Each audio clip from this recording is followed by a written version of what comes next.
How to fix post comment to story not working on Instagram in iPhone 12.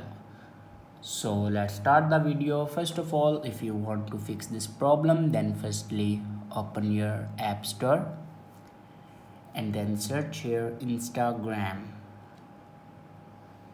Now here you can check your Instagram have any update. If your Instagram have any update, then here you can see the update option.